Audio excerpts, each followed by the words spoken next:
Footage has emerged of Jon Jones' arrest from last September in Las Vegas on the night he was inducted into the UFC Hall of Fame. The bodycam video captured by one of the officers present at the scene shows an emotionally distressed Jones alleging that he had been arrested because of his race, telling the policemen he hated them, and also headbutted the vehicle. Jones was arrested on suspicion of domestic violence after a security guard at Caesar's Palace realized his fiancée, Jessie Moses, had a bloody lip and blood on her clothes. Jones was arrested by police in Las Vegas on the same night as his UFC Hall of Fame induction.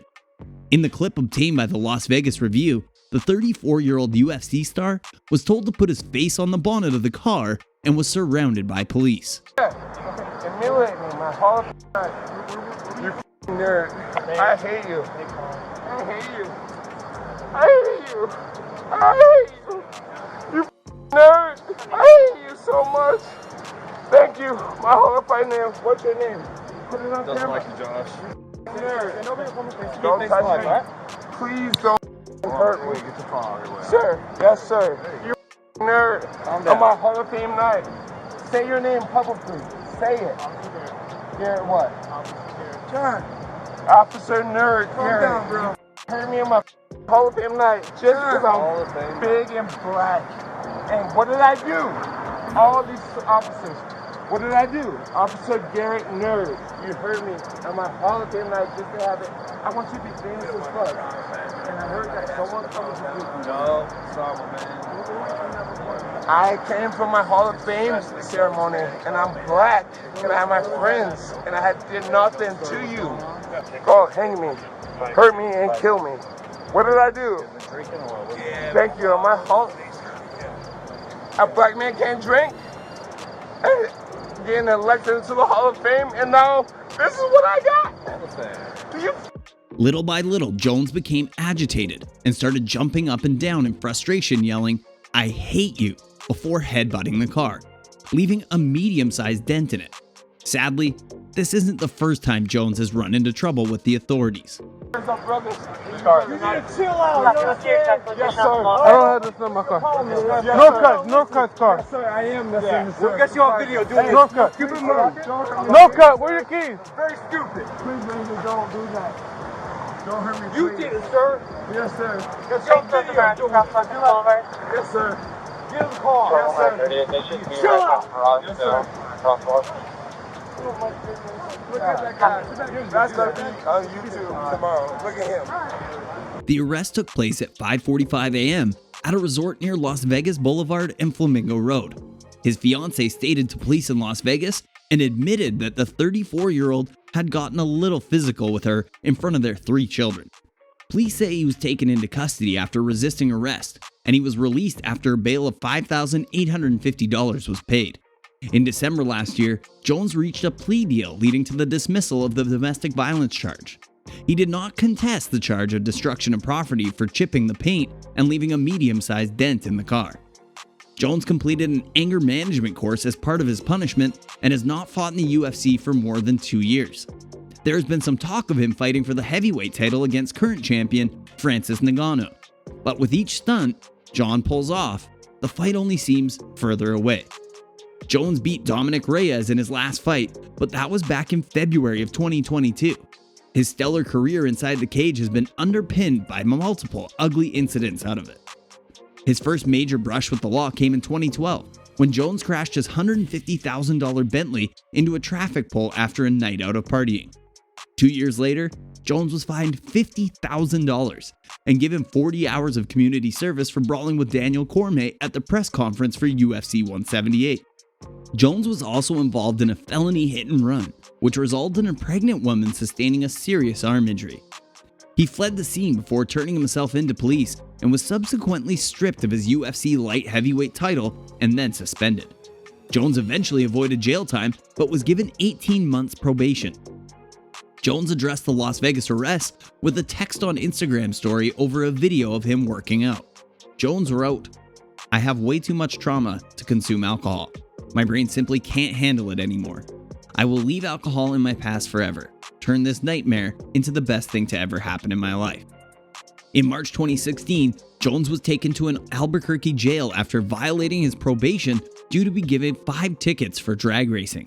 He was filmed being abusive to the officer in question and was told to take anger management and driving classes.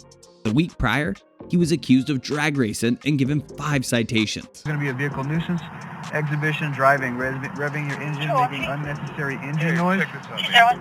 Let me finish, okay? Same court date, same time. Once again, sign inside this box. You're not admitting guilt. You're letting me know you're aware of the court date.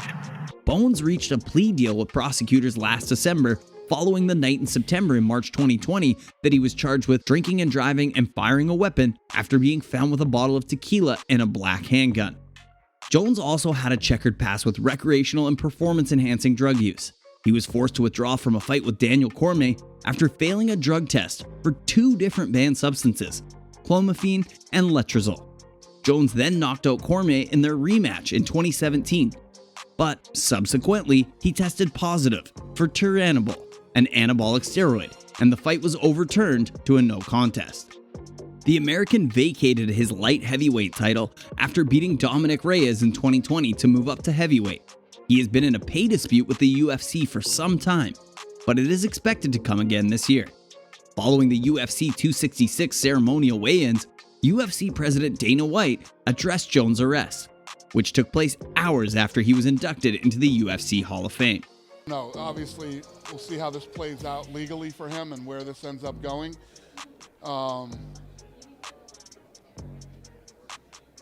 It's hard to bring this guy to Las Vegas for any reason. The city is not good for Jon Jones. And here we are again. What was your reaction when you first got the news that there had been another incident? It's like it's not even shocking anymore. It's when we bring him here, it's almost expected. You know, you can't even get him in Las Vegas for less than 12 hours to induct him into the Hall of Fame. It's a problem. You know, this guy's got a lot of demons, man.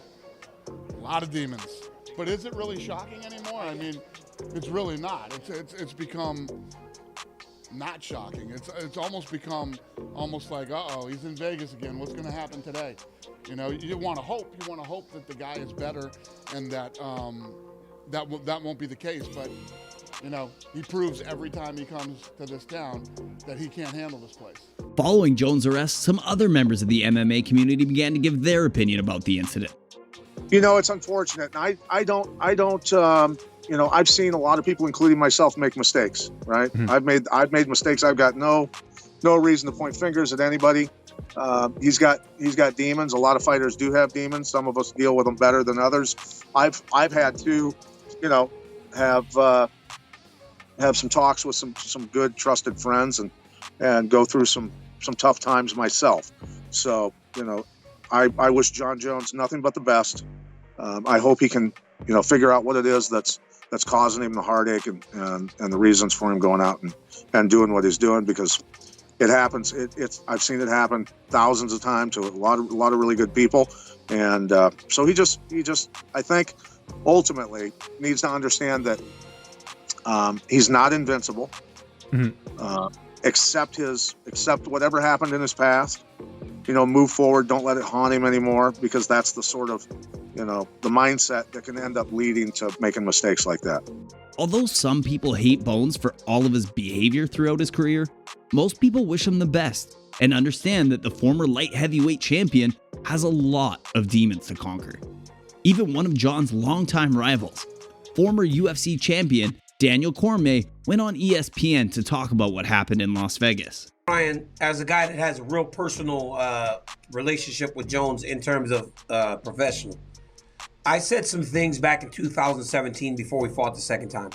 I spoke to mistakes and how when you make mistakes, they change you. Jones obviously doesn't learn from the mistakes, but I also take a bit of responsibility, because I think in a lot of situations, Ryan, you learn when you have to pull yourself up by the bootstraps. Mm-hmm. And I said on the Countdown show before the fight, the way Jon Jones makes changes is by losing to me. I didn't beat him.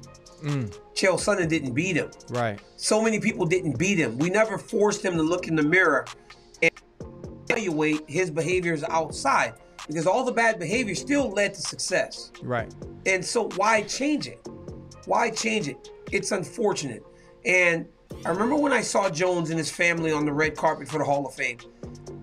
I'm so removed from that rivalry that I actually felt happy for him. Right. Because his little girls aren't babies no more. Yeah. They're growing up to be beautiful young women. Mm-hmm. And it looked like he had his family with him. He was going to be celebrated. And then he goes out and does something like that to remind me why I felt so strong about disliking him.